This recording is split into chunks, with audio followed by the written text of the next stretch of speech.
sama itu Mas, apa namanya? Isma. Yang sangat disayangkan itu ketika habis selesainya Nabi Muhammad, maksudnya wafat, terus kemudian dilanjutkan sama khalifah-khalifah. Itu yang maksudnya yang tak baca itu permulaannya itu kan karena fitnahnya Ali sama Muawiyah itu.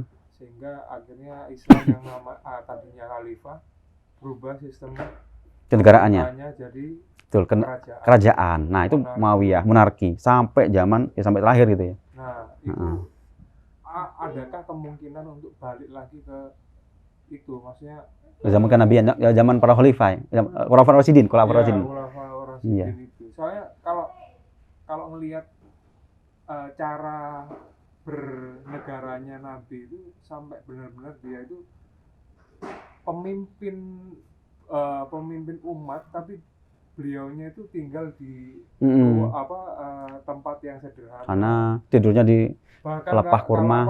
Bajunya robek dijahit sendiri, sandalnya ini dijahit sendiri. Bahkan ada suatu kisahnya ketika entah Zaid atau siapa yang nemenin Nabi untuk beli barangnya.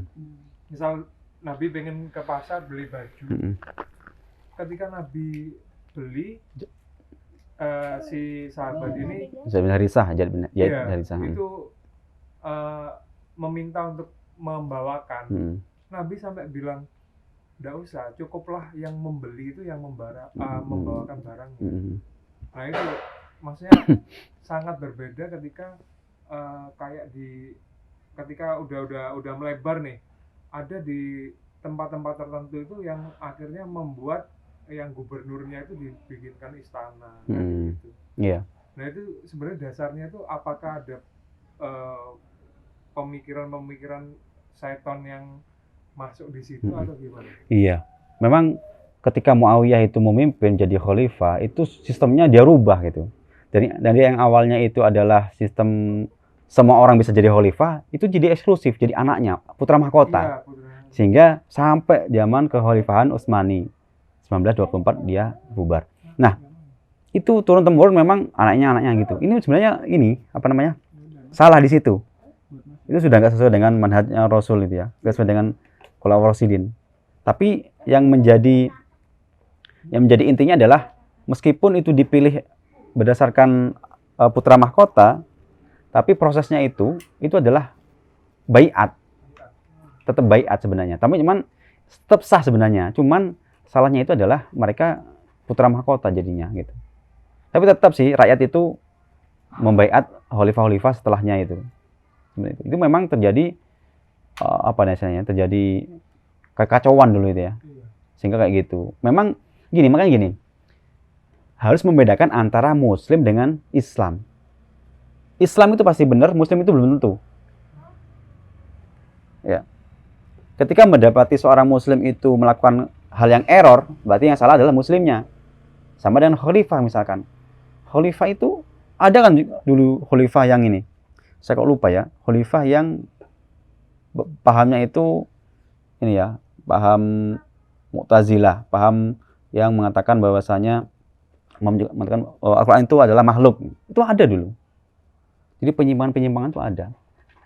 Tapi yang jelas di sini adalah kita harus bedakan antara muslim dengan Islam. Nah, terkait dengan tadi ada khalifah-khalifah yang luar biasa, yang sangat zuhud. Kayak Sayyidina Umar itu, beliau itu tinggalnya sering tidur di bawah pohon sampai sedangkan siapa itu gubernurnya yang di Mesir itu seperti istana, kan udah pernah kita ceritakan ya, seperti istana, itu seperti itu. Nah, apakah itu akan kembali? Ya, insya Allah akan kembali lagi seperti itu. Jadi memang teman-teman, Allah itu sudah menjanjikan tentang kemenangan kita gitu ya. Tinggal kita itu berada pada barisannya Allah atau tidak gitu ya.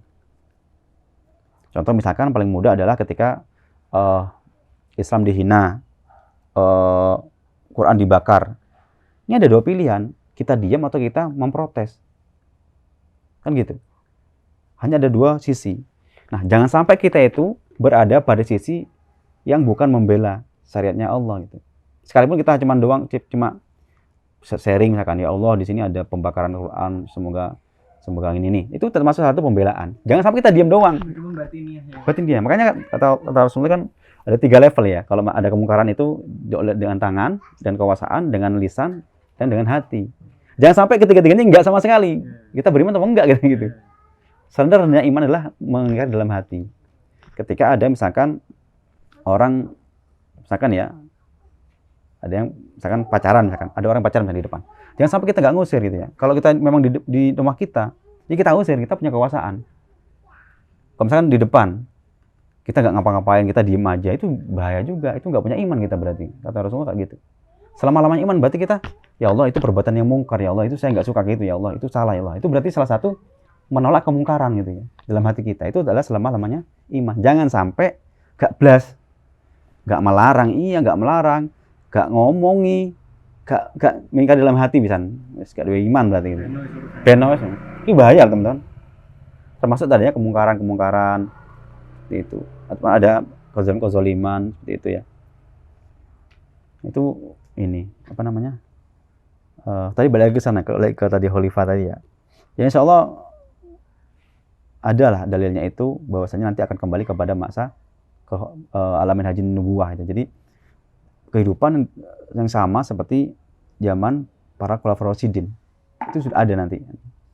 Makanya terakhir itu muncul Imam Mahdi dan seterusnya itu ada. Sebelum Imam Mahdi itu sudah ada kehidupan Islam nantinya. Kalau kita telaah gitu. Nah, itu akan kembali ke situ teman-teman. Nanti balik lagi. Nah, itu jangan kita itu kan gini.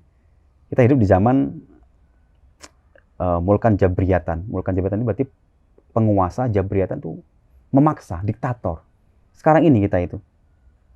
Nanti fase kelimanya itu dalam sebuah hadis itu dikatakan akan kembali kepada masa para khulafaur rasyidin. Balik mana? Bukan masa kenabian. Kalau namanya kan sudah selesai.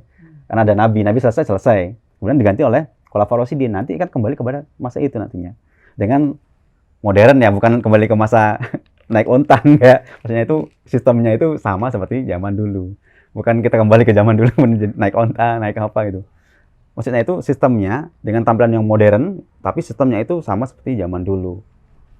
Itu entah tahun berapa, yang jelas kita itu berusaha menjadikan diri kita itu menyebarkan Islam agar manusia itu paham gitu ya terkait dengan Islam gini, paham terkait bahwasanya isme-isme itu harus ada yang kita tolak gitu ya. Karena isme-isme yang ada ini ya perlu kita kaji, teman-teman. Sebelum kita menganut dia, itu kita kaji. Kaji dengan apa ya? Dengan dalil. Kita cari gitu. Kita tanya kepada ustaz, ini benar nggak?